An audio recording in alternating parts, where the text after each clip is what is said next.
I still remember the cold metallic scent of his loaded Beretta, mixed with his signature Tom Ford cologne. Taylor Rossi looked me dead in the eye, the man who had ruthlessly claimed every inch of my life for 3 long years, and sneered, "You mean nothing to me." He thought those words would break me into submission. Instead, they shattered my illusions and set me free. What he didn't know was that the moment I walked out that door, I would take his sanity with me, and he would burn New York to the ground just to find my ghost. To understand how a man like Taylor Rossi could tear a city apart for a woman he claimed to despise, you have to understand how I ended up in his bed and his ledger in the first place. My name is Alex Hayes. 3 years ago, I was a senior forensic accountant at a prestigious Manhattan firm, tasked with auditing a string of seemingly legitimate import-export businesses. I was brilliant, meticulous, and incredibly naive. I found a multi-million-dollar discrepancy in the books of a company owned by Rossi Enterprises. Instead of taking it to the authorities, I brought it to my boss. 24 hours later, my boss was missing, and I was sitting across a mahogany desk from Taylor Rossi himself. Taylor was a man carved from marble and violence. He didn't yell. He didn't have to. The quiet authority rolling off his broad shoulders was enough to suffocate a room. He gave me a choice. I could disappear like my boss, or I could work for him, utilizing my unique talents to clean his money permanently. I chose to live. For 3 years, I lived in a gilded cage. I was moved into his sprawling penthouse on the Upper East Side.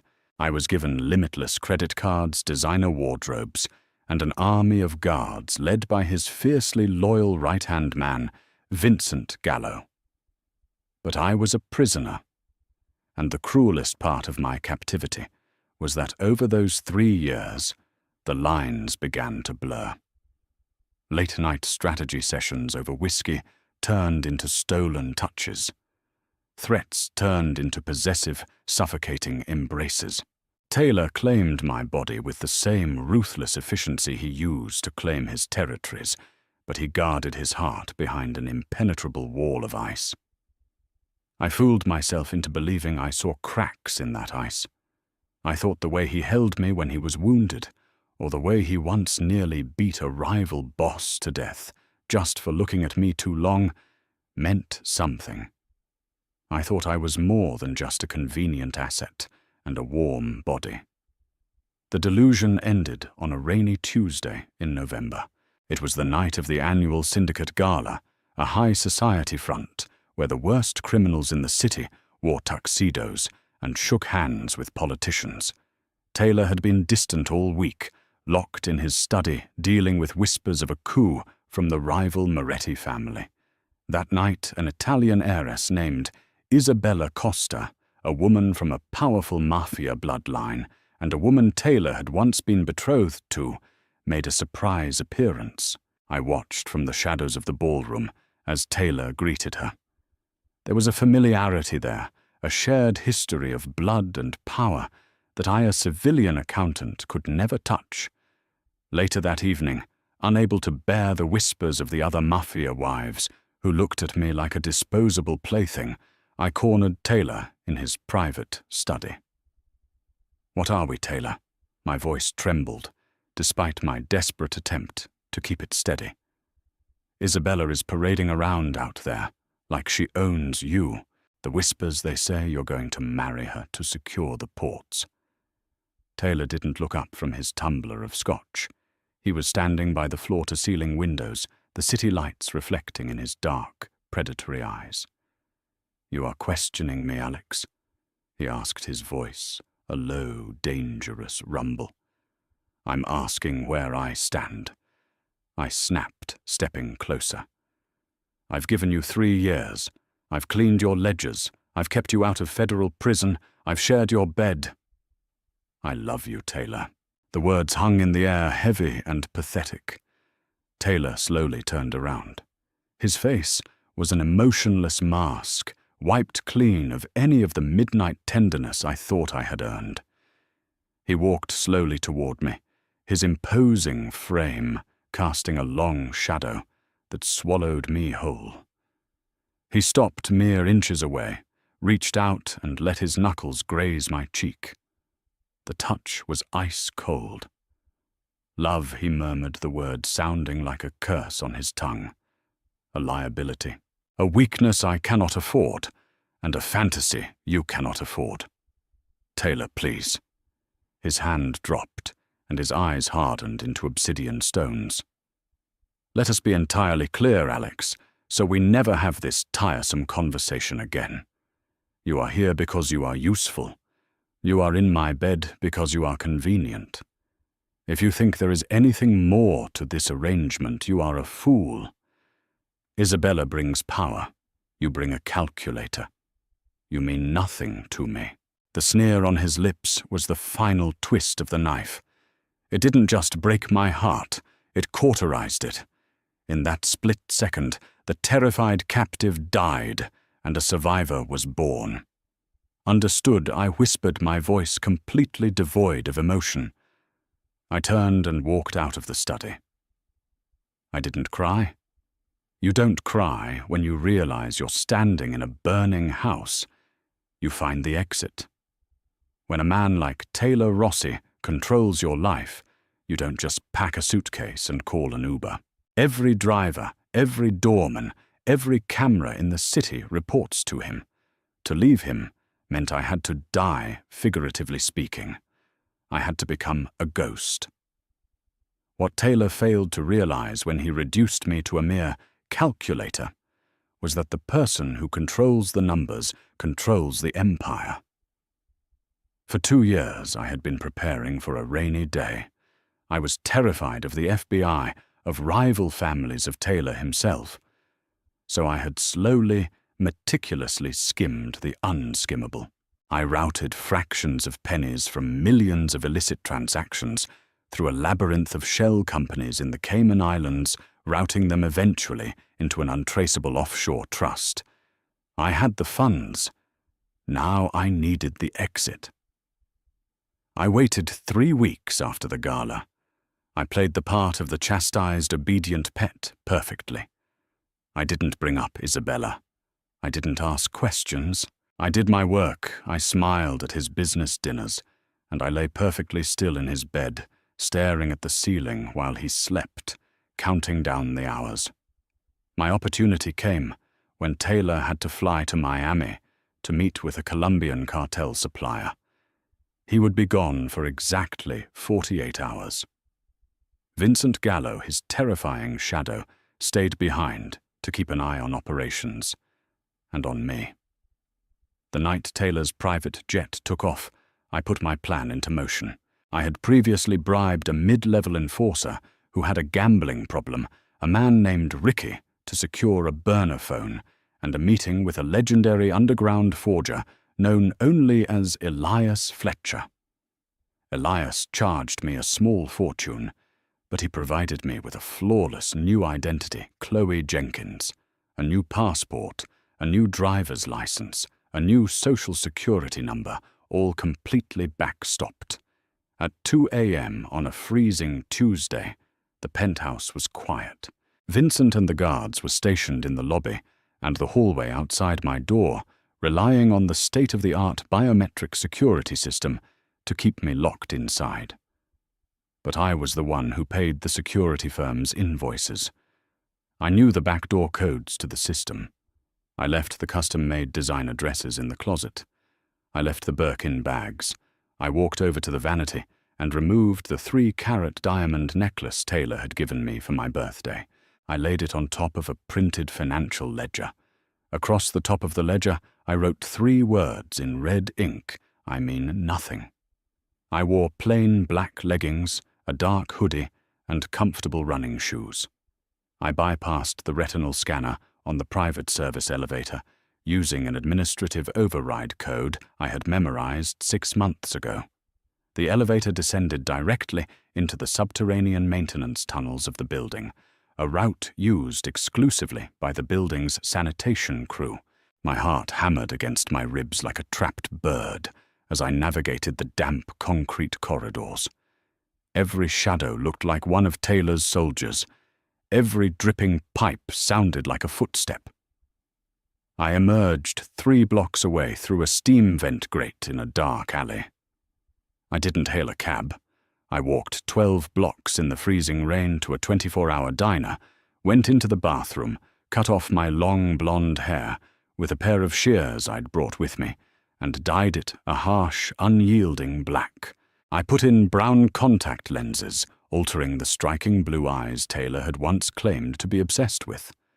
When I walked out of that bathroom, Alex Hayes was dead.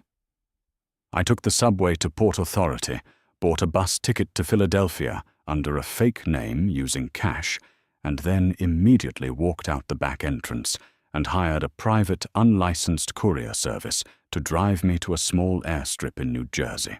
By the time the sun rose over the New York skyline, I was boarding a private charter flight to a small, sleepy coastal town in Oregon. As the plane broke through the clouds, the adrenaline finally receded, leaving behind a crashing wave of exhaustion and hollow grief. I had escaped the most dangerous man on the eastern seaboard. I was free. But as I looked out the window at the endless expanse of the country, a cold dread settled in my stomach. Taylor was a man who owned things, and Taylor didn't lose what belonged to him. I wasn't there to see the explosion, but the shockwaves made national news. According to the whispers on the encrypted forums I still monitored, Taylor returned from Miami 12 hours early. He walked into the penthouse expecting to find his obedient accountant. Instead, he found the silent, empty rooms, the severed security feeds, and the diamond necklace resting on the ledger. Those 3 words, "I mean nothing," were the match that lit the powder keg. Vincent Gallo later told a trusted associate who leaked it to the underground network that Taylor didn't shout when he saw the note. He stood perfectly still for 5 full minutes, his face completely devoid of color, staring at my handwriting. Then he picked up the mahogany chair sitting next to the vanity and smashed it against the reinforced glass window with such violent, feral force that the chair splintered into 100 pieces. Taylor's cold, calculating demeanor vanished. The man who prided himself on absolute control completely unraveled. In his twisted, possessive mind, he could not fathom that I had outsmarted him and left of my own volition. He immediately concluded that I had been taken, and there was only one family bold enough to strike at the heart of his empire, the Morettis. Within 4 hours of my disappearance, the streets of New York turned into a war zone. Taylor mobilized every soldier enforcer and hitman on his payroll. He didn't ask for a meeting with Leonardo Moretti.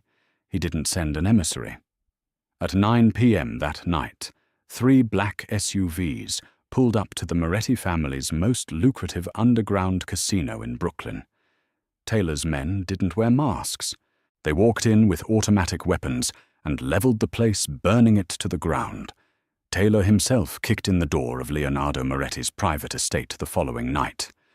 Rumor had it he dragged Leonardo out of his bed by his hair, put the barrel of his Beretta halfway down the rival boss's throat, and demanded to know where I was. Leonardo, bleeding and utterly bewildered, swore on his mother's grave that he knew nothing about Alex Hayes. Taylor shot him in the kneecap anyway, a brutal warning to the rest of the underworld.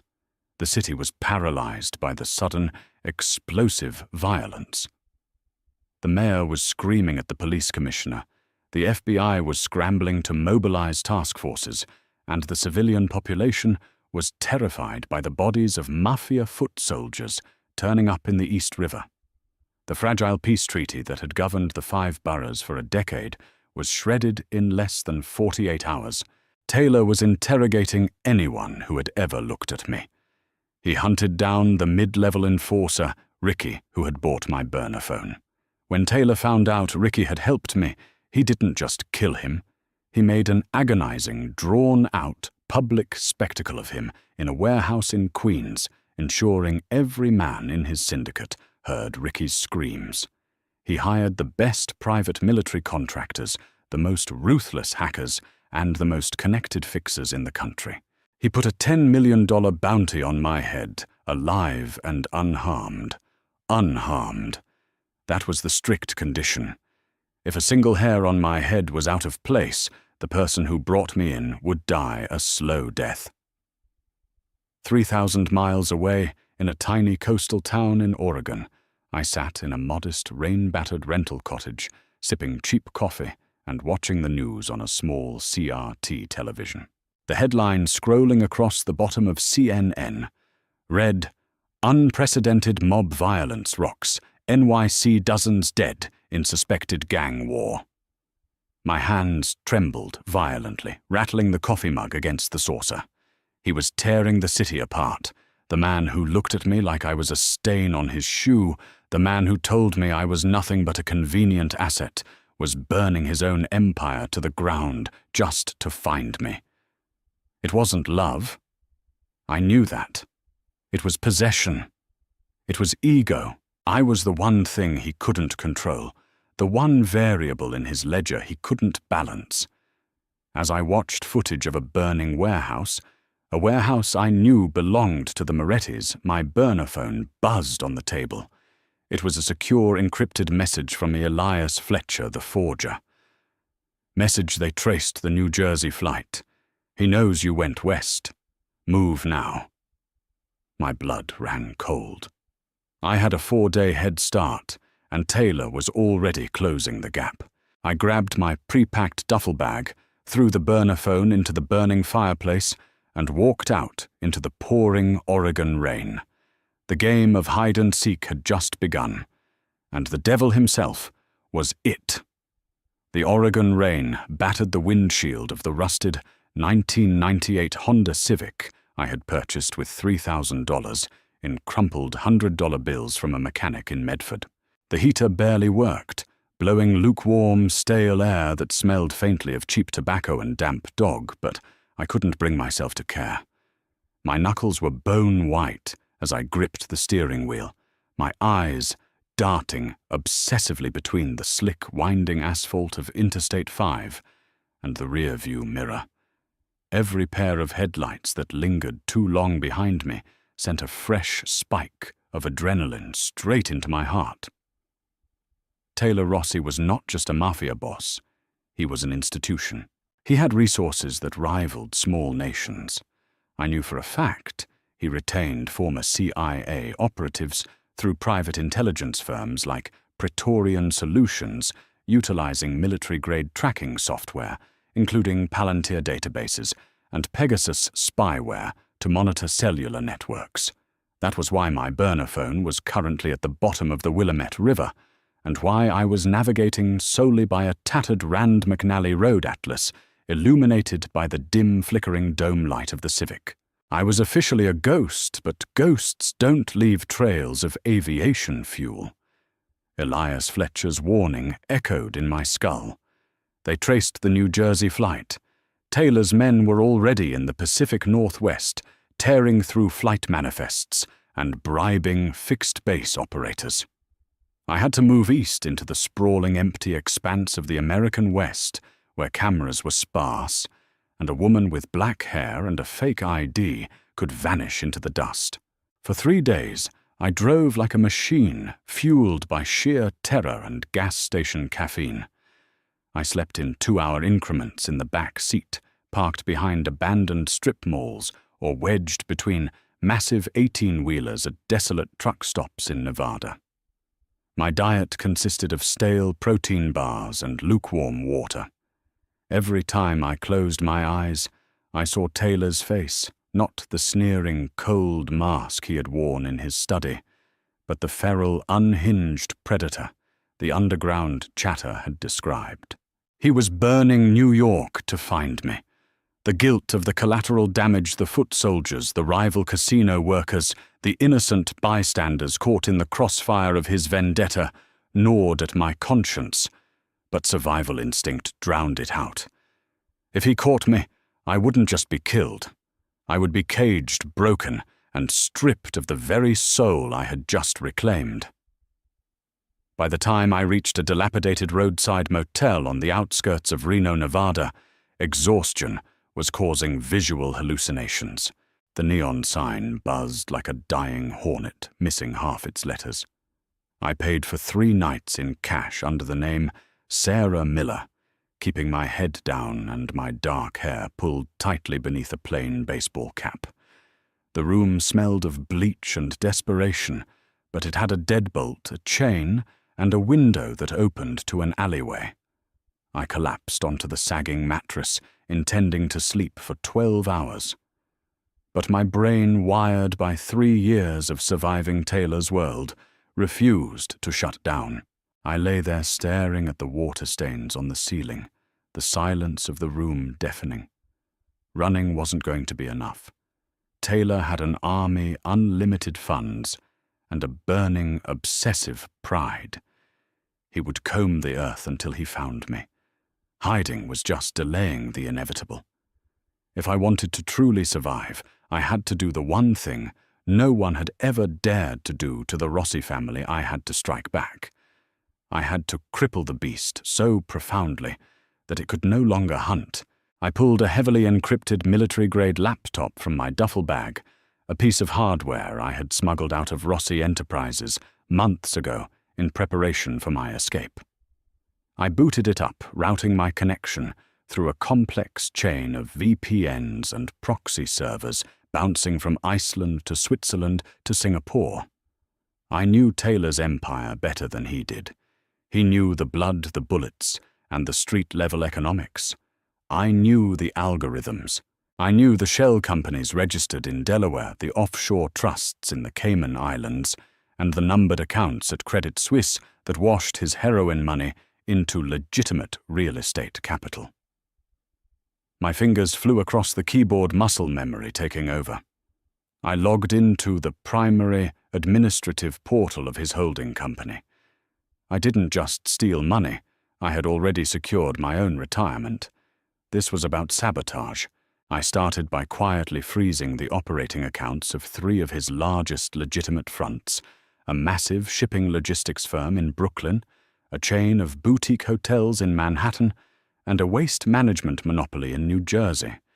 I triggered automated IRS compliance flags on his secondary shell companies, practically gift-wrapping probable cause for the federal government. Then I initiated a series of cascading wire transfers, moving tens of millions of dollars from his heavily guarded offshore accounts into dozens of randomized, decentralized cryptocurrency wallets. I was draining his lifeblood. It took 6 hours of grueling, non-stop coding. When I finally hit execute on the final script, I felt a twisted sense of triumph. For 3 years, he had told me I was nothing but a calculator. Now that calculator was bankrupting the most feared Mafia boss on the eastern seaboard. I closed the laptop, my heart hammering a frantic rhythm against my ribs. I had just declared thermonuclear war. A sudden sharp sound shattered the silence of the motel room. It was the crunch of gravel outside my window. Every muscle in my body locked into place. I didn't breathe. I slipped silently off the bed, creeping toward the window, pressing my back against the peeling wallpaper. I peered through a tiny slit in the faded curtains. 2 black Cadillac Escalades were idling in the motel parking lot, their headlights cut. 4 men were stepping out. They weren't local cops, and they weren't random thugs. They wore tailored black overcoats, their movements terrifyingly precise, military bred. I recognized the man leading them instantly. The sharp aquiline profile, the cold, dead eyes. Vincent Gallo. My blood turned to ice. Taylor's right-hand man. The apex predator of the Rossi family. How had they found me? I had dumped the phone, changed the car, used cash. The laptop, I realized with a sickening jolt. The moment I logged into the offshore accounts, despite the proxies, Taylor's cybersecurity team must have caught a microsecond ping of my IP address before it bounced. I had traded my location for my financial strike. Footsteps echoed on the exterior walkway, heavy, deliberate. They were coming for room 114. Panic threatened to paralyze me, but the survivor inside me took the wheel. I grabbed my duffel bag, shoving the laptop inside. I slung the strap across my chest and moved to the small, grimy bathroom. The footsteps stopped directly outside my front door. "Alex?" Vincent's voice seeped through the cheap wood, smooth and completely devoid of warmth. "Taylor wants you to come home. Open the door, and I promise you won't be hurt. Make me break it down, and I can't guarantee your comfort on the flight back to New York." I didn't answer. I climbed silently into the bathtub and reached for the small frosted glass window above the showerhead. It was painted shut, rusted, from years of neglect. Crack! The sound of a heavy boot slamming against the deadbolt echoed like a gunshot. The doorframe splintered. I grabbed the heavy porcelain lid off the toilet tank. Crack! The deadbolt gave way with a metallic shriek. I swung the porcelain lid directly into the frosted glass window. The glass shattered, raining down into the tub. I threw my duffel bag through the jagged opening, ignoring the sharp edges that sliced into my forearms as I hauled myself up. "She's in the bathroom!" a voice yelled from the main room. I squeezed through the window frame, dropping heavily into the dark, trash-strewn alleyway behind the motel. I hit the asphalt hard, my ankle rolling agonizingly, but I bit down on my lip to stifle a scream.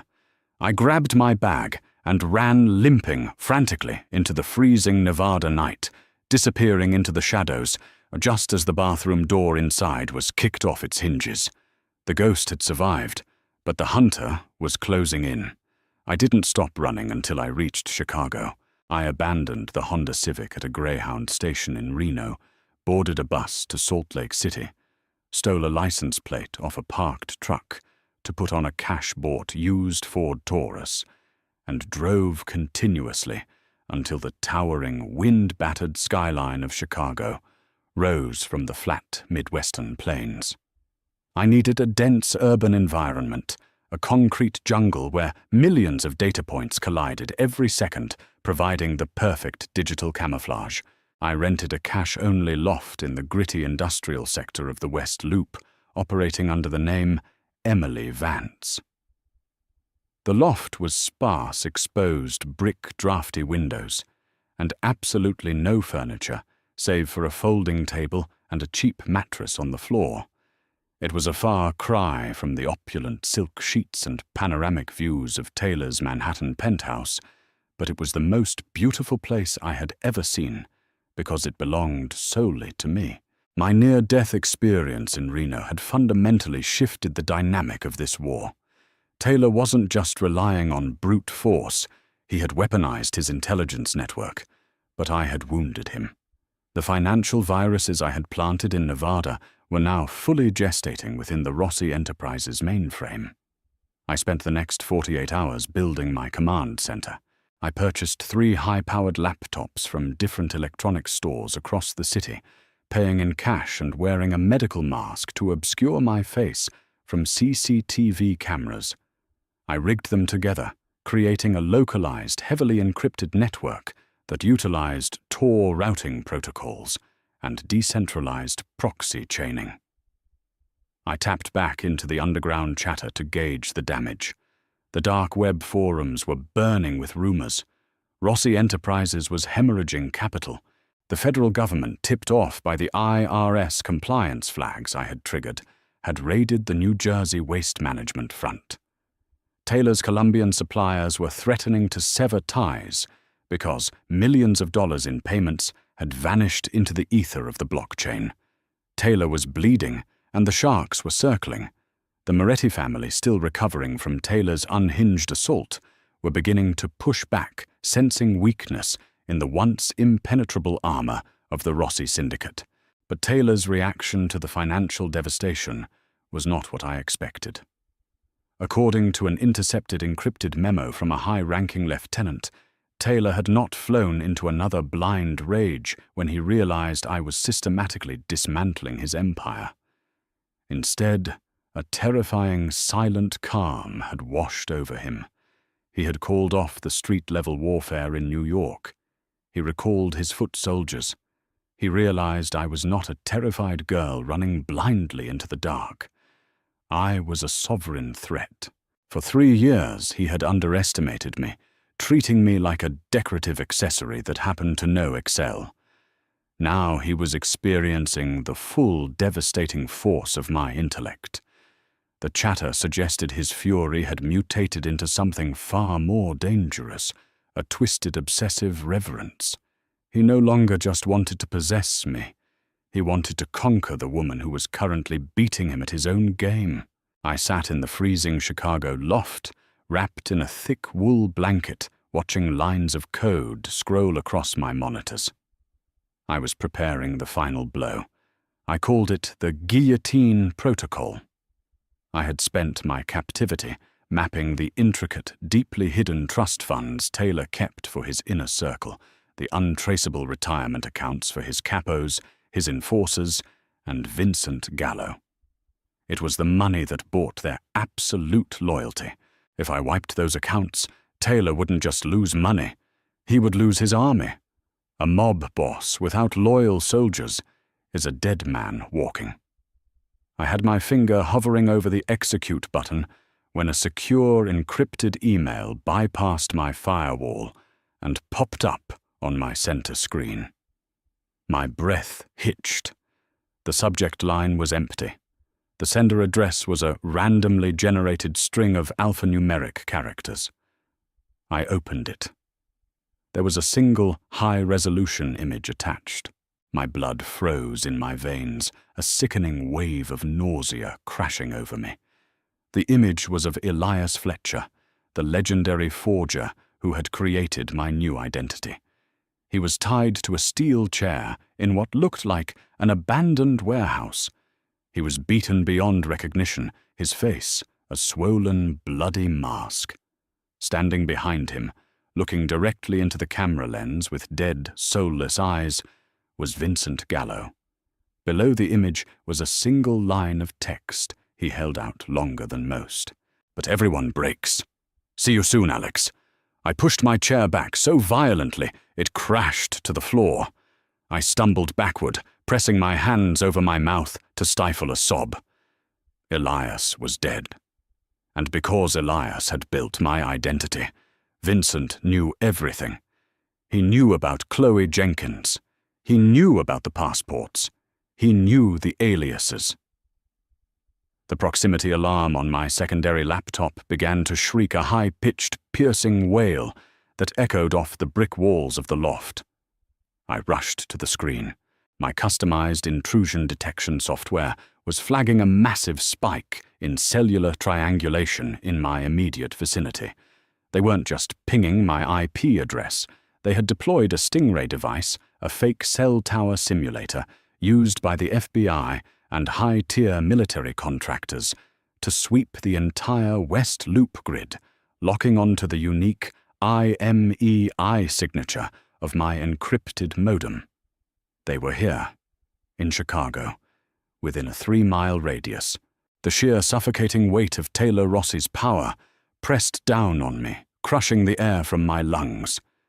I had run 3,000 miles. I had burned his money, exposed his fronts, and taught like a demon to claw my way out of his shadow. But he was a leviathan. He commanded forces I couldn't physically fight. I looked at the execute button for the guillotine protocol. If I pressed it, Taylor's empire would collapse. His men would turn on him. He would be dead within a month, but it wouldn't save me today. Vincent Gallo would be coming through my door in less than 10 minutes, and Vincent didn't care about the bank accounts. He only cared about bringing Taylor his prize. I needed a shield, not just a sword. I needed leverage that required me to be breathing. My fingers flew across the keyboard with frantic, desperate speed. I abandoned the guillotine protocol. Instead, I initiated a dead man's switch. I took every single megabyte of data I possessed, the ledgers, the offshore account numbers, the names of corrupt politicians on Taylor's payroll, the GPS coordinates of the cartel drops, and bundled it into a massive, heavily encrypted dossier. I linked the dossier to a secure, decentralized server hosted in Switzerland. Then I tied the server to an automated, timed release mechanism. I had exactly 24 hours. If I did not log into the server and input a 40-character alphanumeric passcode within 24 hours, the server would automatically blast the entire dossier to the FBI, the DEA, the IRS, the New York Times, and the heads of the 5 rival Mafia families. It would be the absolute, unequivocal annihilation of Taylor Rossi, his legacy, and everyone associated with him. The upload progress bar crawled across the screen. 70%, 80%.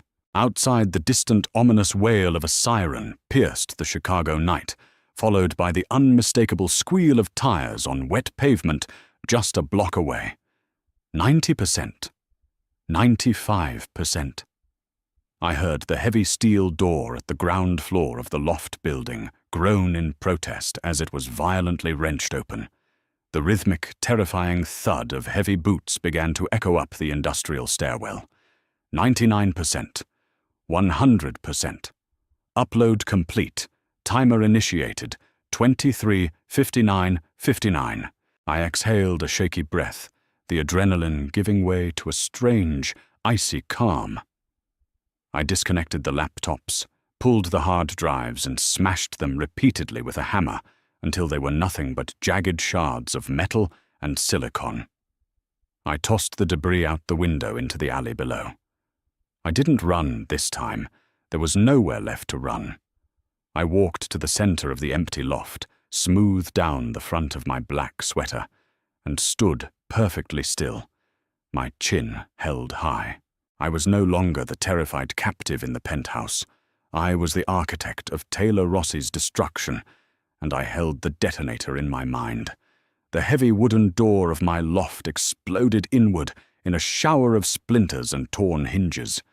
6 heavily armed men flooded the room, their weapons trained directly on my chest. The laser sights painted a cluster of red dots over my heart. I didn't flinch. I didn't blink. The men parted, and Vincent Gallo stepped through the ruined doorway. His tailored suit was immaculate, his face an emotionless mask of lethal intent. He looked around the empty room, his eyes landing on the smashed laptop casings on the floor, and then finally resting on me. "Alex," Vincent said, his voice a chilling monotone. "It's time to go." I looked him dead in the eye, a cold, humorless smile touching the corner of my lips. "Hello, Vincent," I replied, my voice steady, ringing with an authority I had stolen directly from the man who taught me how to be ruthless. "Take me to him. We have a lot to discuss." The flight back to New York was a masterclass in suffocating silence. I sat opposite Vincent Gallo in the lavish leather cabin of Taylor's private Gulfstream jet. Vincent did not offer me water. He did not offer me food.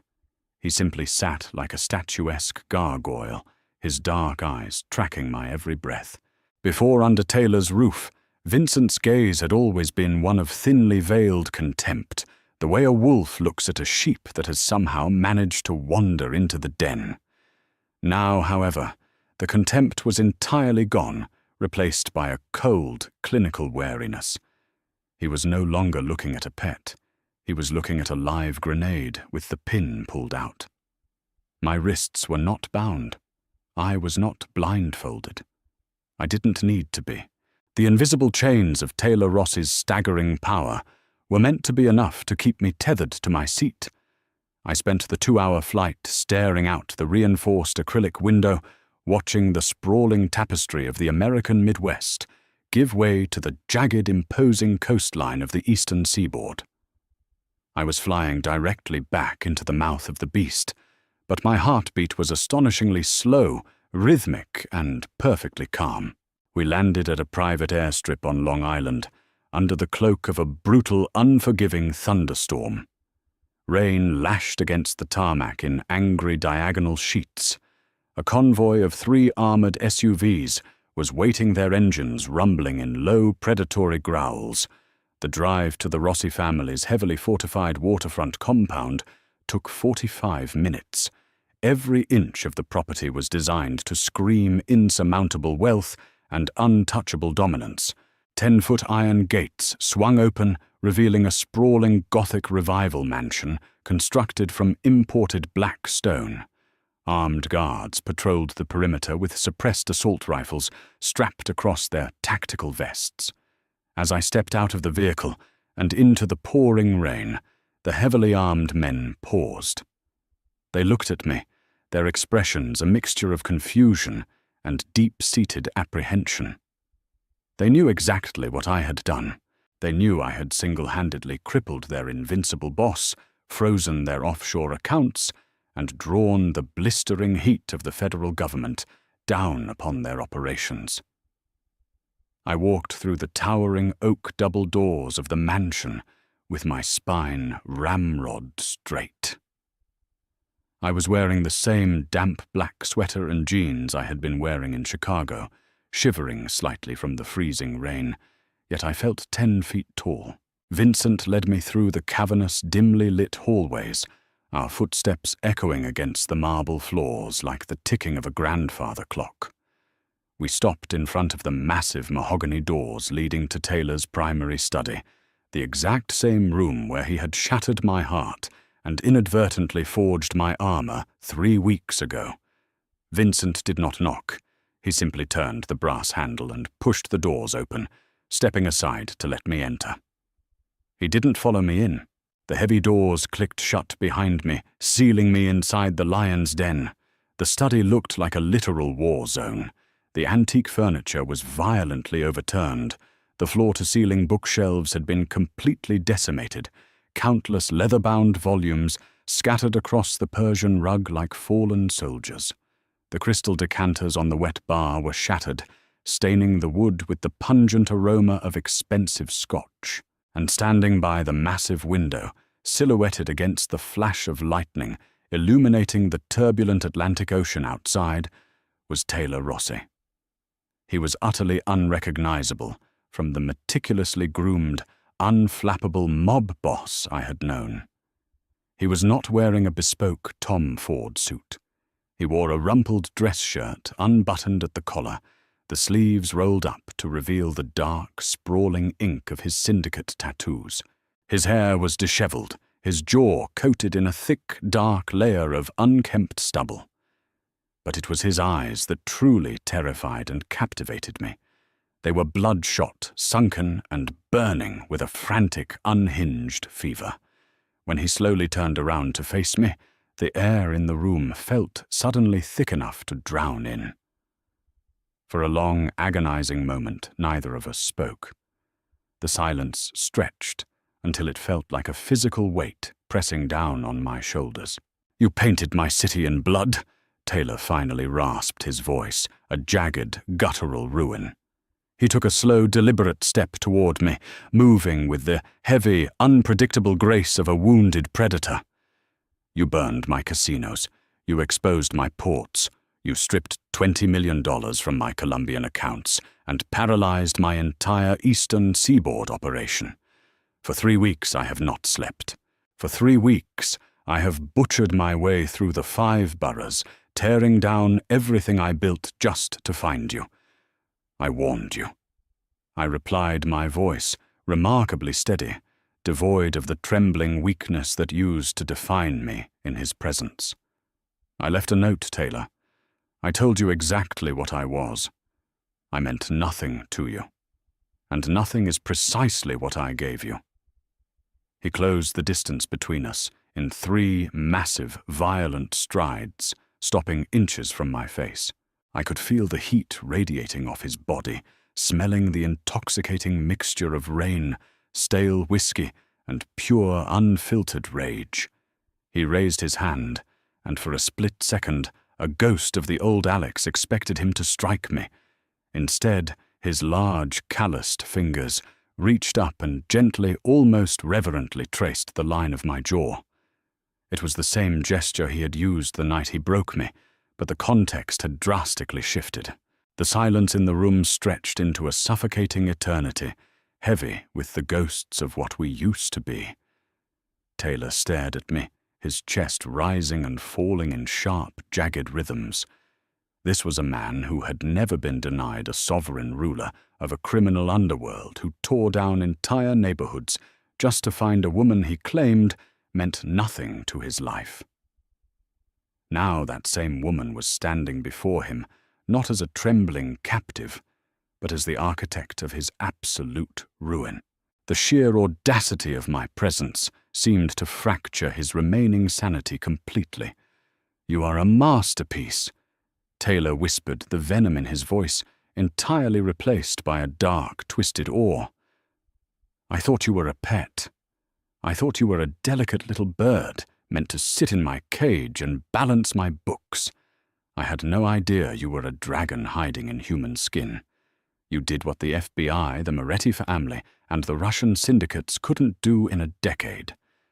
You brought me to my knees." He took another step forward, the sheer physical magnetism of his imposing frame attempting to pull me back into his toxic orbit. I held my ground, refusing to let my heartbeat betray the icy calm I projected. "I am not here to gloat, Taylor," I said, coldly, swatting his hand away from my face. The rejection made his jaw clench, a muscle feathering furiously under his skin. "I am here to negotiate my absolute, unconditional release." Taylor laughed, a harsh, barking sound, completely devoid of humor. "Release you think you can cripple my empire, humiliate me in front of the commission, and simply walk away? Isabella is gone. I exiled her the moment you disappeared.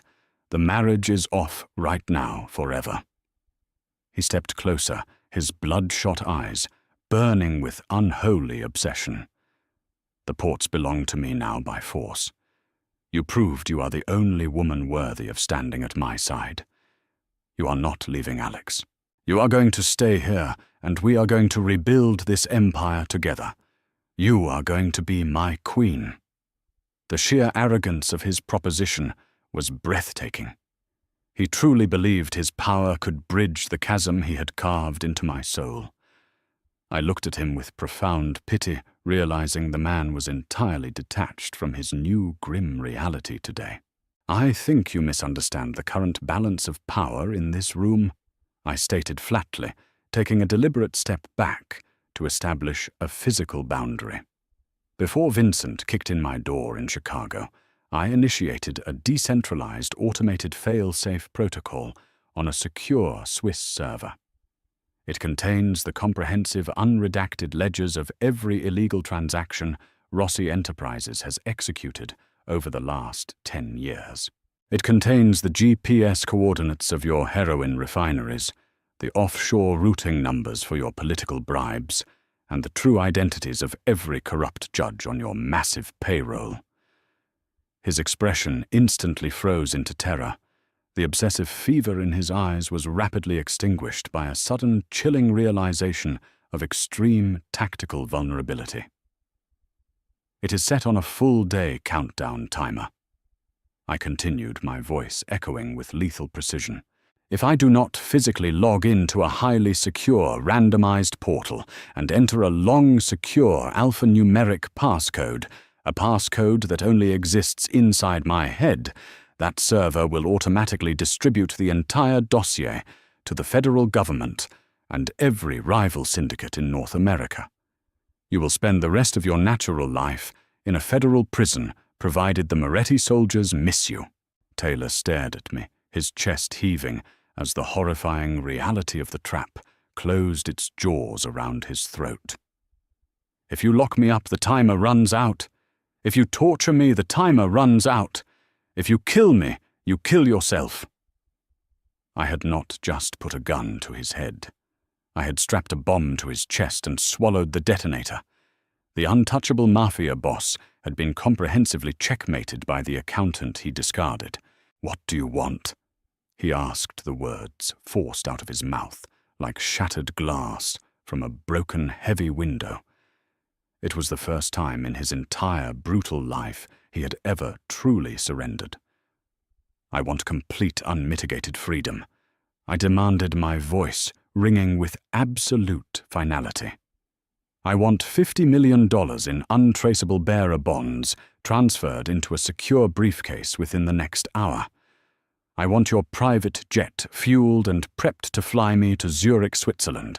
And most importantly, I want your sworn, unbreakable oath on your family sacred grave that no one from your syndicate will ever look for me again.